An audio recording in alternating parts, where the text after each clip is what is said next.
और वो इसलिए आखिरी स्टेज पे फिर जनरल बाजवा ने चौधरी परवेज़ इलाही को खींच लिया।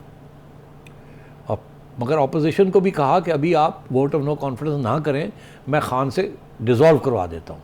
जनरल बाजवा ये भी चाहते थे कि अगर मेरी एक्सटेंशन नहीं होनी तो कम से कम मैं नवंबर तक तो रहूँ और मैं एक इलेक्शन करा जाऊँ। तो ये सारी जो मेरी 4 साल की मदाखलत रही है, जो मेरे गले पड़ गई है, इसको साफ़ कर दूँगा स्लेट को। मैं रहूँगा आर्मी चीफ टिल नवंबर, क्योंकि ये तो मार्च की बात हो रही थी ना, मार्च की बात है ना, अभी 4-5 महीने पड़े हुए थे नवंबर में।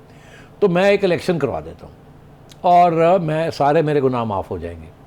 और उस वक्त इमरान खान अनपॉपुलर हो चुका था, पीडीएम पॉपुलर थी। इनका ख्याल था कि खान जीत नहीं सकता और शायद अपोजिशन भी शायद एक पार्टी नहीं जीतेगी, तो ये मेरे लिए बड़ा अच्छा रहेगा और फौज के लिए भी। ये फिर एक किस्म की पीडीएम किस्म की कमज़ोर कोलिशन गवर्नमेंट आ जाएगी, सही, और मेरा दाग जो मेरे ऊपर पड़े हैं ये साफ़ हो जाएंगे। इसलिए उन्होंने फिर आखिरी स्टेज पे जाके अपोजिशन को कहा वोट ऑफ नो कॉन्फिडेंस ना करें और खान को कहा कि तुम डिज़ोल्व कर दो। खान ने उस वक्त तक शक शुबात बढ़ गए थे कि ये तो ये करवा रहा है। और फिर वो कागज़ वाली बात आ गई, आपको पता ही है वो जो अमेरिका साइफर वाला, तो इन्होंने कहा ये भी मिले हुए हैं सारे, ये सारा ड्रामा है। इन्होंने फैसला कर लिया मुझे निकालने का। और आईबी वो कह रहे हैं ना कि आईबी रिपोर्ट भी दे रही है, आईबी रिपोर्ट भी दे रही है। तो उस वक्त फिर खान साहब ने इनकी बात पे यकीन नहीं किया और खान साहब ने कहा कि ठीक है फिर मैं डिज़ोल्व नहीं करूँगा। वो डट गए।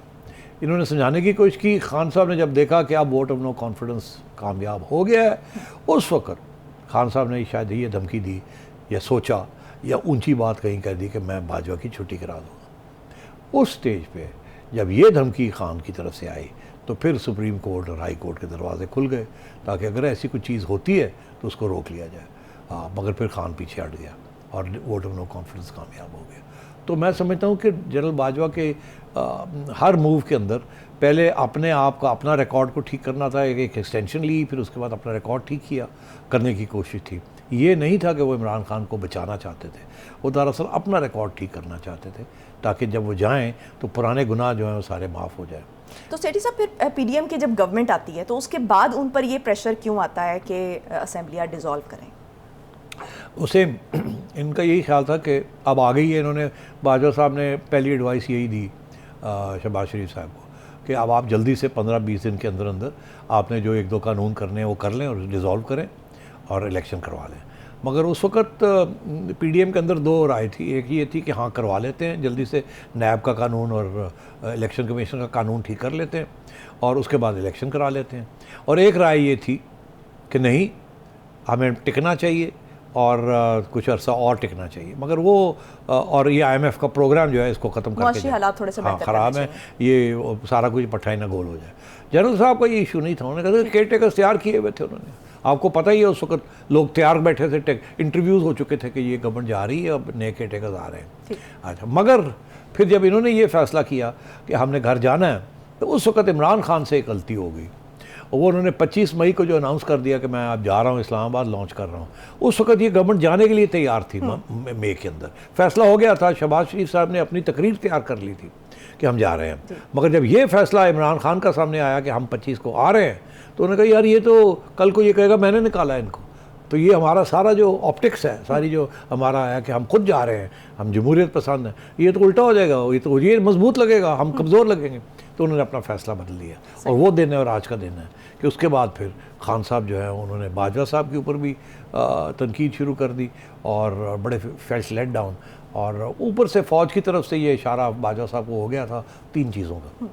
एक ये no martial law, no extension और आप पीछे हटें, फ़ौज को बीच में से निकालें। ये जब हो गया तो उसके बाद फिर बाजवा साहब के पास जो रह गए थे हरबे, वो फिर ज़ाती तौर पे ही रह गए थे और ऑफिशियल इंस्टीट्यूशनल नहीं हो रहे। सेठी साहब, अगर खान साहब गलती समझते थे बाजवा साहब को एक्सटेंशन देना, तो फिर उन्होंने दोबारा एक्सटेंशन देने की बात क्यों की? बड़ा अच्छा सवाल है। मेरा ख्याल है हुआ ये कि फिर बाजवा साहब ने एक नई प्रपोज़ल बनाई कि अगर गवर्नमेंट एग्री करे तो इलेक्शन की तरफ चलते हैं और एक केयर टेकर गवर्नमेंट आ जाए और मुझे 6 माह की एक्सटेंशन दे दी जाए और उसके बाद इलेक्शन के बाद जो नई गवर्नमेंट आएगी वो नया आर्मी चीफ अपॉइंट कर ले। ये उनका फार्मूला था इमरान खान को जीतने का, क्योंकि सबसे ज़्यादा अटैक उनको इमरान खान से आ रही थी। ट्रोलिंग भी सारी इमरान खान की हो रही थी, किसी एक सवाए डर्टी हैरी के सारा तो तवज्जो बाजवा साहब के ऊपर थी। अब वो जाहिर है वक्त आ रहा था जाने का घर, और अपना नाम भी साफ़ करना चाह रहे थे, और तो उन्होंने फिर ये प्रपोज़ल दी कि मैं पीडीएम को समझाने की कोशिश करता हूँ और आप खान को समझाने की कोशिश करें कि अगर मैं पीडीएम को कहता हूँ और उनको मनवा लेता हूँ कि वो इलेक्शन की तरफ चलते हैं, और उसमें केयर टेकर्स आ जाएंगे, केयर टेकर्स जो हैं वो आगे जाके फिर इलेक्शन हो जाएंगे, तो उसके दौरान अगर आप ये चाहते हैं कि शहबाज शरीफ या नवाज शरीफ आर्मी चीफ ना लगाए, तो फिर मुझे लगा दें, आप एक 6 माह की एक्सटेंशन दे दें, मैं पक्का कर लूँगा, और जैसे ही आप जीत के आएंगे तो आप फिर उसके बाद नया अपना आर्मी चीफ लगा दीजिएगा। तो ये 6 माह का जो प्रपोज़ल है, ये खान साहब की तरफ से नहीं आया, ये इनकी तरफ से आया या किसी इनके दोस्त की तरफ से आया, सेम डिफरेंस। और ये भी एक तरीका था खान साहब को समझाने का कि यार मैं इतना बुरा नहीं हूँ जितना तुम समझते हो, मैं आपके साथ ही खड़ा हूँ। मैं मतलब है कि ठीक है मैंने ये भी किया वो भी किया, मगर फिर at the end of the day पर खान साहब वाज कन्विंस। मगर उस वक्त खान साहब ने भी यू टर्न ले ली, उन्होंने कहा चलो अगर ये भी होता है मैं बाद में देख लूँ, अभी तो ये गवर्नमेंट तो घर जाए ना, इलेक्शन तो आए ना, मैं इलेक्शन जीत लूँगा, फिर देख लूँगा मैंने क्या करना है। तो he that's why he floated that proposal कि हाँ अगर ऐसे हो जाए तो आई डोंट माइंड। मगर जाहिर है वो जिन्हों पंजाबी कहते हैं गवर्नमेंट ने पीडीएम ने कोई कच्चे बंटे तो नहीं खेडे, अखरोट खेडे ने। पता नहीं तुम्हें पता है इसका क्या मतलब है कि नहीं। पुराने ज़माने में जब वो मार्बल्स खेलते थे ना, बंटे खेलते थे, वो छोटे छोटे होते हैं तो वो फेंकते थे, वो मोरी होती थी उसमें जाते थे, निशाना लगाते थे। तो वो गलियों में जब बंटे शंटे नहीं मिलते थे, महंगे होते थे, अखरोटों के साथ खेलते थे, वो बड़े बड़े अखरोट फेंकते थे, क्योंकि जब मारते थे निशाना तो अखरोट को लग जाता था, क्योंकि बड़े बड़े होते। तो मैं ये कह रहा हूँ इन्होंने बंटे नहीं खेले, इन्होंने अखरोट खेले हैं, इनको पता निशाना कैसे लगाना है। तो ये सिर्फ सिचुएशन थी, और ख़ान साहब का वो मकसद पूरा नहीं हुआ, ना ही बाजवा साहब को वो पूरा हुआ। आखिरी स्टेज पे फिर जाके बाजवा साहब ने एक और गेम खेली, और वो उसके भी ऊपर डिस्कशन हो सकती है। ठीक है। अच्छा सेठी साहब, अब इमरान खान साहब जो हैं वो कह रहे हैं कि आइंदा साल मार्च के लिए मार्च के एंड तक जो है वो हम इलेक्शन के लिए तैयार हैं। अगर उस वक्त तक बात करते हैं इलेक्शंस की तो हम मुज़ाकरात के लिए तैयार हैं। मुज़ाकरात की फाइनली इमरान खान साहब ने बात कर दी है, क्योंकि बैकडोर तो राबते चल रहे थे और कुछ ऐसी बातें भी चल रही थी कि इनके राबते हो रहे हैं, लेकिन इमरान खान साहब इस चीज़ को एक्सेप्ट नहीं करते थे। लेकिन अब उन्होंने डायरेक्ट खुद अपने मुंह से मुज़ाकरात का जिक्र कर दिया, तो ये खुशाइंद है। किया भी और नहीं भी किया ना, किया था वापस ले लिया ना। अब कहते हैं कि नहीं, अगर आपने इलेक्शन के ऊपर बात करनी है तो ठीक है, अदरवाइज़ क्या मुज़ाकरात करने हैं। तो ये एक फेस सेविंग डिवाइस मांग रहे हैं। मैंने इस प्रोग्राम में, हर प्रोग्राम में ये मैंने कहा है कि खान साहब एक एग्ज़िट स्ट्रेटजी ढूंढ रहे हैं।